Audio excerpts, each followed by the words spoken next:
नमस्कार दोस्तों, आपका स्वागत है मिरर क्लासेस स्टडी प्लेटफॉर्म में। दोस्तों, आज की ये क्लास ओनली एसएससी जीडी वाले बच्चों के लिए है, क्योंकि इसमें हम एसएससी जीडी के प्रीवियस ईयर क्वेश्चंस और कुछ इंपॉर्टेंट क्वेश्चंस को करेंगे, जो आपकी परीक्षा के लिए बहुत महत्वपूर्ण होंगे। दोस्तों, आज की ये क्लास हम स्टार्ट करते हैं। देखिए, आज का हमारा पहला प्रश्न है कि भारतीय दर्शन की 6 विचारधाराओं में से निम्नलिखित में से कौन-सा एक है? तो जो भारतीय दर्शन की 6 विचारधाराएँ हैं, उसमें से एक आपकी हो जाएगी वेदांत। क्या वेदांत ऑप्शन सी करेक्ट हो जाएगा? चलिए हम इसको डिटेल से देखते हैं। वो 6 कौन-सी विचारधाराएँ हैं, वो देख लेते हैं। आपकी 6 विचारधाराएँ में से पहली न्याय दर्शन, वैशेषिक दर्शन, सांख्य दर्शन, योग दर्शन, मीमांसा दर्शन और वेदांत दर्शन। कौन से साथियों? आपके हो जाएँगे न्याय दर्शन, वैशेषिक दर्शन, सांख्य दर्शन, योग दर्शन, मीमांसा दर्शन और वेदांत दर्शन। ये आपकी 6 भारतीय विचारधाराएँ हो जाएँगी। चलिए नेक्स्ट क्वेश्चन देखते हैं। नेक्स्ट क्वेश्चन है कि 1930 के दूसरे गोलमेज सम्मेलन में डॉक्टर भीमराव अंबेडकर ने क्या मांग की थी? कौन से साथियों? 1930 के सेकंड गोलमेज सम्मेलन में।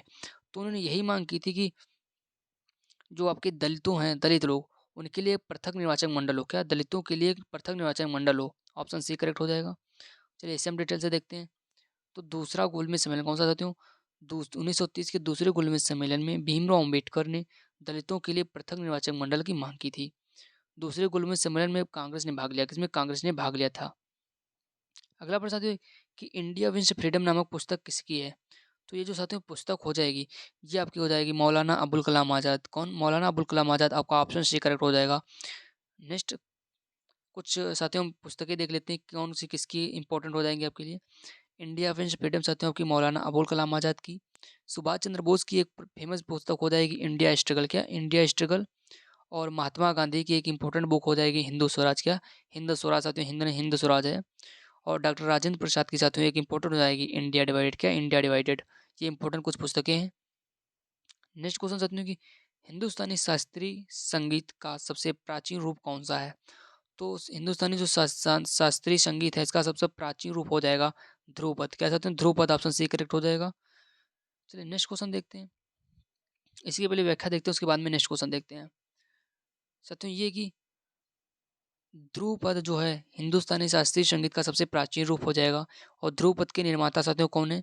ध्रुपद के निर्माता हो जाएंगे स्वामी हरदास। कौन साथियों? स्वामी हरदास हो जाएंगे। और गजल और कव्वाली के जनक अमीर खुसरो को माना जाता है। कौन सा? गजल और कव्वाली के जनक अमीर खुसरो हो जाएंगे।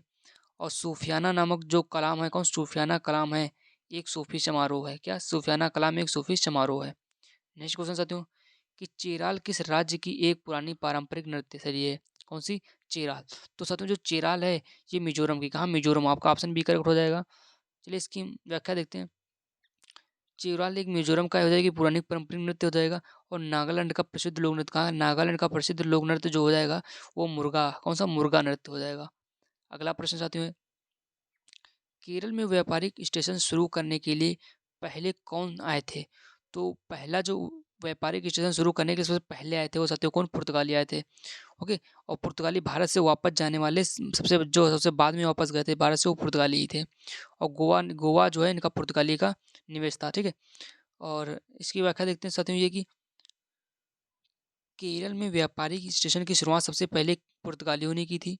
और अंग्रेज व्यापारियों ने सबसे पहले सूरत को अपना व्यापारिक अड्डा बनाया। तो सूरत को किसने बनाया साथियों? वो अंग्रेजों ने बनाया था। और केरल को पुर्तगालियों ने। डचों ने मसूलीपट्टनम को किसको? डचों ने मसूलीपट्टनम को साथियों।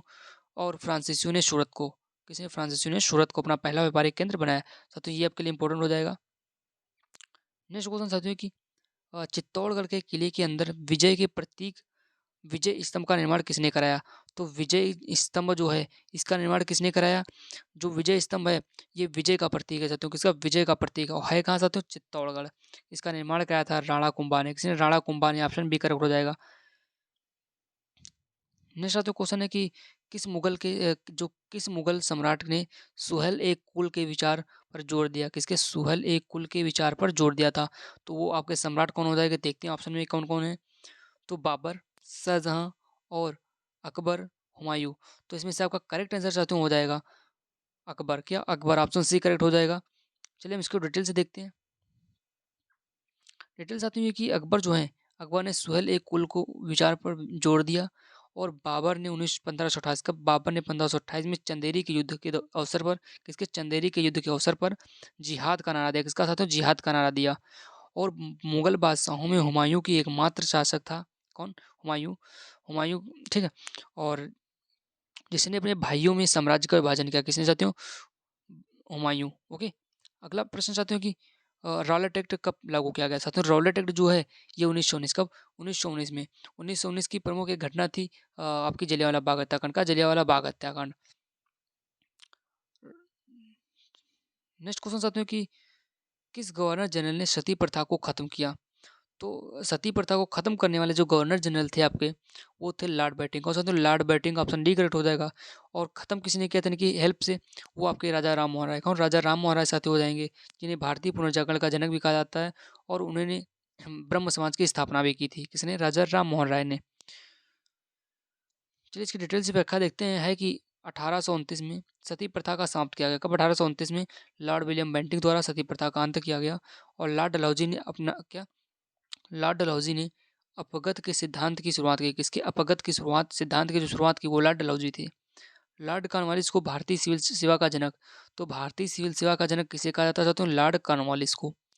नेक्स्ट कि लॉर्ड हेस्टिंग्स ने पिंडारियों का दमन किया।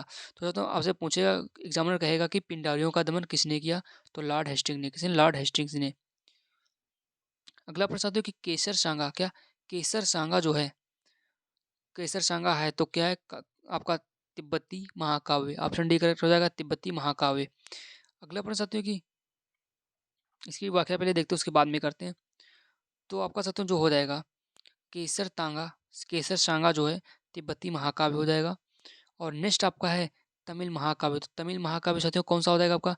शिल्पा अधिकारसम का, शिल्पा अधिकारम जो हो जाएगा वो आपका तमिल महाकाव्य हो जाएगा।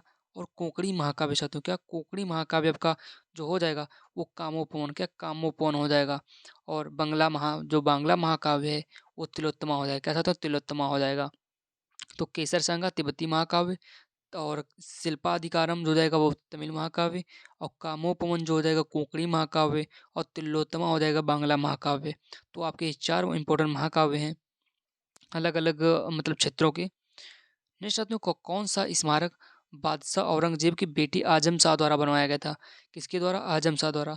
आजम से किसका बेटा था? औरंगजेब का। तो क्या बनवाया था इसने? बीबी का मकबरा। क्या बनाया था? बीबी का मकबरा। ऑप्शन सी करेक्ट हो जाएगा। और बीबी का मकबरा साथियों कहाँ है? वो आपका हो जाएगा औरंगाबाद में। नीला गुंबद दिल्ली में अब्दुल रहीम खान खाना द्वारा बनाया गया। कैसा? तो नीला गुंबद इंपॉर्टेंट है। नीला गुंबद कहाँ हो जाएगा? दिल्ली में। किसने बनवाया? अब्दुल रहीम खान खाना ने। अगला प्रश्न है कि बुलंद दरवाजा क्या? बुलंद दरवाजा जो आपका फतेहपुर सीकरी में है, अकबर ने बनाया। किसने? अकबर ने बनवाया। नेक्स्ट प्रश्न है कि प्रसिद्ध महाकाव्य पद्मावत किसने लिखा? जो साथियों महाकाव्य पद्मावत है इसको लिखने वाले थे मलिक मोहम्मद जैसी। कौन सा? तो मलिक मोहम्मद जैसी। ऑप्शन ए करेक्ट हो जाएगा। कुछ इंपॉर्टेंट बुक्स देख लेते हैं। जैसे आपकी है अबुल फजल। क्या? अबुल फजल की एक हो जाएगी अकबरनामा। क्या? अकबरनामा। और एक चचनामा। आपसे कमेंट बॉक्स में ये बताइएगा कि चचनामा पुस्तक किसकी हो जाएगी। और साथियों जो इंडिका हो जाएगी, इंडिका किसकी हो जाएगी? इंडिका आपकी मेगास्थनीज की हो जाएगी। और सीयूकी जो हो जाएगी, सीयूकी, ठीक है, सी जो यूकी हो जाएगी। ओके। तो ये पुस्तक हो जाएगी आपकी हंसोंग की। और रहला साथियों किसकी हो जाएगी? ये कमेंट बॉक्स में ज़रूर बताइएगा। अगला प्रश्न है कि राजस्थान के जयपुर क्षेत्र में कौन सा किला अपने कलात्मक हिंदू शैली के तत्वों के लिए जाना जाता है और यह विश्व धरोहर स्थल भी में शामिल है? तो सर कौन सा हो जाएगा किला? अंबर का किला साथियों। कौन? अंबर का किला। ऑप्शन डी करेक्ट हो जाएगा। नेक्स्ट क्वेश्चन है कि द्वितीय गोलमेज सम्मेलन में क्या हुआ था? तो द्वितीय गोलमेज सम्मेलन में तक कब हुआ था? तो द्वितीय गोलमेज सम्मेलन आपका 1931 कब? साथियों 1931 में। दिसंबर 1931 में आपका द्वितीय गोलमेज सम्मेलन हुआ था। और जो प्रथम था, कैसे? तो प्रथम गोलमेज सम्मेलन जो था वो 30 को हुआ था। कब? 1930 को। ओके, 1930। और द्वितीय 1931 में। और तृतीय आपका 1932 में। कब? 1932 में। गांधी जी ने एकमात्र जो तीन गोलमेज सम्मेलन है, गांधी जी ने एक ही गोलमेज सम्मेलन में भाग लिया था। और तीनों में भाग लेने वाले आपके थे बाबा भीमराव अम्बेडकर। नेक्स्ट क्वेश्चन है, चलिए इसके देख लेते हैं। व्याख्या की द्वितीय गोलमेज सम्मेलन 7 सितंबर 1931 से लेकर 1 दिसंबर 1931 तक चला। कब? 7 सितंबर 1931 से लेकर 1 दिसंबर 1931 तक चला। और द्वितीय प्रथम गोलमेज सम्मेलन 12 नवंबर 1931 से लेकर 13 जनवरी 1931 तक चला। और तृतीय गोलमेज सम्मेलन जो था वो 17 नवंबर से 24 दिसंबर 1932 तक चला। नेक्स्ट क्वेश्चन साथियों कि फतेहपुर सीकरी में बुलंद दरवाजा किसने बनवाया? तो फतेहपुर में जो बुलंद दरवाजा हो जाएगा इसका निर्माण कराया था आपके अकबर ने। किसने? अकबर। ऑप्शन बी करेक्ट हो जाएगा। ताजमहल किसने बनवाया साथियों? ताजमहल जो है वो ताजमहल बनवाया शाहजहां ने। किसने? शाहजहां ने। नेक्स्ट क्वेश्चन है कि महात्मा गांधी ने असहयोग आंदोलन कब शुरू किया? जो देश स्थायी पैमाने पर आयोजित पहला जन आंदोलन था। तो आपसे एग्जाम में ये मुझे देश में स्थायी पैमाने पर आयोजित पहला जन आंदोलन कौन सा था? तो आपका हो जाएगा असहयोग आंदोलन। कौन सा? असहयोग आंदोलन। तो किसने स्टार्ट किया? महात्मा गांधी ने। कब स्टार्ट किया? 1920 में। तो आपका 1920 अगस्त 1920 ऑप्शन डी करेक्ट हो जाएगा। तो इसकी हम डिटेल से थोड़े देख लेते हैं क्योंकि इंपॉर्टेंट है आपके लिए। अगस्त 1920 में महात्मा गांधी ने असहयोग आंदोलन की शुरुआत की, जो देशव्यापी पैमाने पर आयोजित पहला जन आंदोलन था। इस आंदोलन के दौरान गांधी जी ने अपने केसर ए हिंद के युद्ध पदक पर और लोसर पदक को वापस कर दिया। तो किसका साथियों? जो गांधी जी थे उन्होंने अपने केसर ए हिंद की उपाधि को त्याग दिया। अगला है कि 5 फरवरी 1922 को चौरी चौरा नामक स्थान पर एक भयानक घटना हुई। तो चौरी चौरा कांड कब हुआ था साथियों? 1922 को। जिस कारण से आपको जो था ये सहयोग आंदोलन से गांधी जी को इस आंदोलन को रोकना पड़ा। अगला प्रश्न है कि 1930 में प्रथम राष्ट्रमंडल खेलों का आयोजन कहाँ हुआ? तो 1930 में प्रथम राष्ट्रमंडल खेलों का जो आयोजन हुआ वो कनाडा में। कहाँ? कनाडा में। ऑप्शन ए करेक्ट हो जाएगा। चलिए नेक्स्ट क्वेश्चन है साथियों। नेक्स्ट क्वेश्चन है कि निम्नलिखित में से सिखों को अपना कौन सा धार्मिक स्थल भारत में नहीं है? तो सिखों का कौन सा धार्मिक स्थल भारत में नहीं है? तो ननकाना। कौन सा साथियों? ननकाना। ऑप्शन डी करेक्ट हो जाएगा। जो ननकाना साहिब है वो भारत में स्थित नहीं है, जो सिखों का जो है धार्मिक स्थल हो जाएगा। कुछ इंपॉर्टेंट देख लेते हैं। ननकाना साहिब भारत में नहीं है बल्कि यह धार्मिक स्थल पाकिस्तान में पे और पंजाब प्रांत में स्थित है। अगला है कि नांदेड़ महाराष्ट्र में स्थित है। कौन सा? नांदेड़ साथियों। ठीक है। और केसागढ़। कौन सा? केसगढ़ साहिब पंजाब के रूपनगर में स्थित है। और पावरा साहिब साथियों कौन? पावरा साहिब हिमाचल प्रदेश में हो जाएगा। अगला प्रश्न, सत्याग्रह की शक्ति ने किस शक्ति पर जोर दिया? तो सत्याग्रह की शक्ति ने किस शक्ति पर जोर दिया? सत्य की। किसके? सत्य की। ऑप्शन बी करेक्ट हो जाएगा।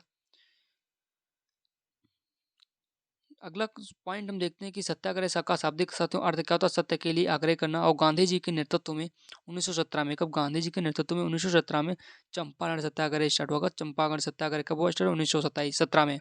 किसने स्टार्ट किया? महात्मा गांधी ने। नेक्स्ट कि जलियांवाला बाग हत्याकांड कहाँ हुआ था? तो जलियांवाला बाग हत्याकांड आपका अमृतसर पंजाब में। कहा? अमृतसर पंजाब में हुआ था। कब हुआ था? अप्रैल 1930। कब साथियों? अप्रैल 1930 में। नेक्स्ट क्वेश्चन साथ में कि अ, आपका डाइस दिया कि को ब्रिटिश शासन से पहले भूमि की माप की एक इकाई के रूप में जाना जाता था। बंगाल में भूमि का आकार विविध था। अंग्रेजों ने इसे एकड़ के लगभग एक तिहाई के रूप में का मानवीकृत किया था। तो ऑप्शन डी बीघा। क्या? बीघा था साथियों, जिसे ब्रिटिश शासन से पहले भूमि की माप की एक इकाई के रूप में जाना जाता था। कि साथियों बीघा को। अगला प्रश्न साथियों कि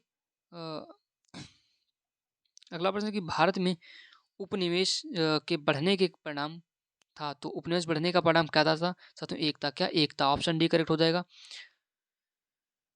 चौरी चौरा कांड किस आधुनिक राज्य क्षेत्र में हुआ था? तो चौरी चौरा कांड कहाँ हुआ था? तो उत्तर प्रदेश में। कहा? उत्तर प्रदेश के गोरखपुर में।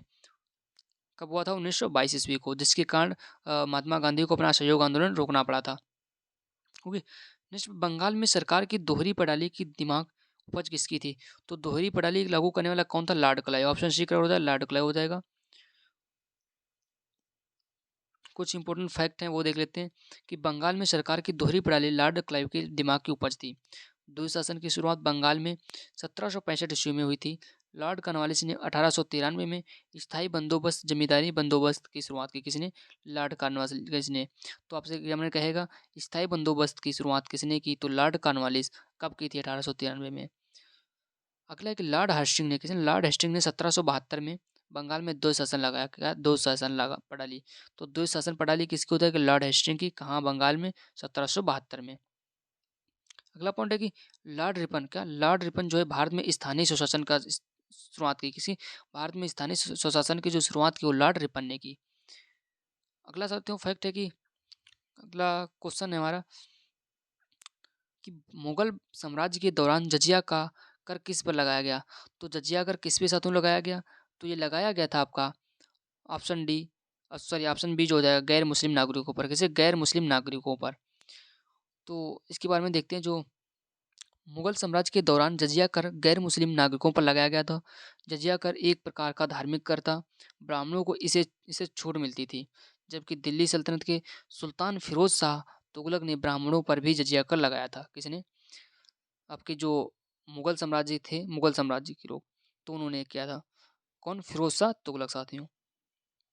अगला प्रश्न है कि सिंधु घाटी सभ्यता के दो प्राचीन नगर हड़प्पा और एक ऐसा कौन सा था जो खुदाई करने पर सामने आए थे। हड़प्पा और एक ऐसा राज्य था आपका कौन था, तो मोहनजोदड़ो। हड़प्पा और मोहनजोदड़ो जो थे सिंधु घाटी सभ्यता के दो प्राचीन नगर हो जाएंगे। अगला प्रश्न है कि स्वतंत्र भारत में सर्वप्रथम भारत रत्न पुरस्कार किसे दिया गया। तो स्वतंत्र भारत में जो प्रथम भारत रत्न पुरस्कार है वो आपको दिया गया था सीवी रमन। कौन सा? तो सीवी रमन। आपका ऑप्शन डी हो जाएगा डॉक्टर सर्वपल्ली राधाकृष्णन। सीवी रमन को साथियों दिया गया आपका, तो ऑप्शन सी करेक्ट हो जाएगा। नेक्स्ट क्वेश्चन है कि कोई सत्याग्रही अहिंसा द्वारा विजय प्राप्त कर सकता है। तो आपका इसमें ऑप्शन दिए हैं। पहला है कि अत्याचारियों के सहयोगियों को प्रभावित करते हुए, अत्याचारियों की शुरुआत करुणा को प्रभावित करते हुए। ऑप्शन सी हो जाएगा अत्याचारियों की अंतरात्मा को प्रभावित करते हुए। किसके? अत्याचारियों की अंतरात्मा को प्रभावित करते हुए। आपका ऑप्शन डी है अत्याचारियों के नेतृत्व को प्रभावित करते हुए। तो साथियों ऑप्शन सी करेक्ट हो जाएगा कि कोई सत्याग्रही अहिंसा द्वारा विजय प्राप्त कर सकता है यदि अत्याचारी की अंतरात्मा को प्रभावित करते हुए। अगला प्रश्न साथियों कि प्रथम विश्व युद्ध 1914 से 1918 के दौरान, तो इसमें क्या हुआ था? कीमतें लगभग दोगुनी हो गई थी। आपका ऑप्शन ए करेक्ट हो जाएगा, कीमतें लगभग दोगुनी हो गई थी। अगला प्रश्न है आगा खान महल किस राज्य में स्थित है। तो आगा खान महल कहाँ हो जाएगा साथियों? महाराष्ट्र में। ऑप्शन डी करेक्ट हो जाएगा। नेक्स्ट आपका नेक्स्ट क्वेश्चन साथियों कि ब्रिटिश शासन में भारत पर लगभग कितने वर्षों तक शासन किया गया। तो ब्रिटिश शासकों ने भारत पर कितने वर्षों तक शासन किया? 200 वर्षों तक। ऑप्शन ए करेक्ट 200 वर्षों तक साथियों। अगला है कि एक व्यक्ति जो धार्मिक संस्थानों से राज्य को अलग करने की वकालत करता है उसे क्या कहा जाता है साथियों? धर्मनिरपेक्ष। क्या? धर्मनिरपेक्षवादी। ऑप्शन ए करेक्ट हो जाएगा। नेक्स्ट क्वेश्चन है कि साथियों आज की हम क्लास यहीं तक रखते हैं। अगर आपको क्लास पसंद आया हो तो प्लीज़ लाइक करें और मेरे चैनल पे पहली बार हो तो इसे सब्सक्राइब करें तथा दोस्तों अपने अपने दोस्तों में से शेयर अवश्य करें। Thank you.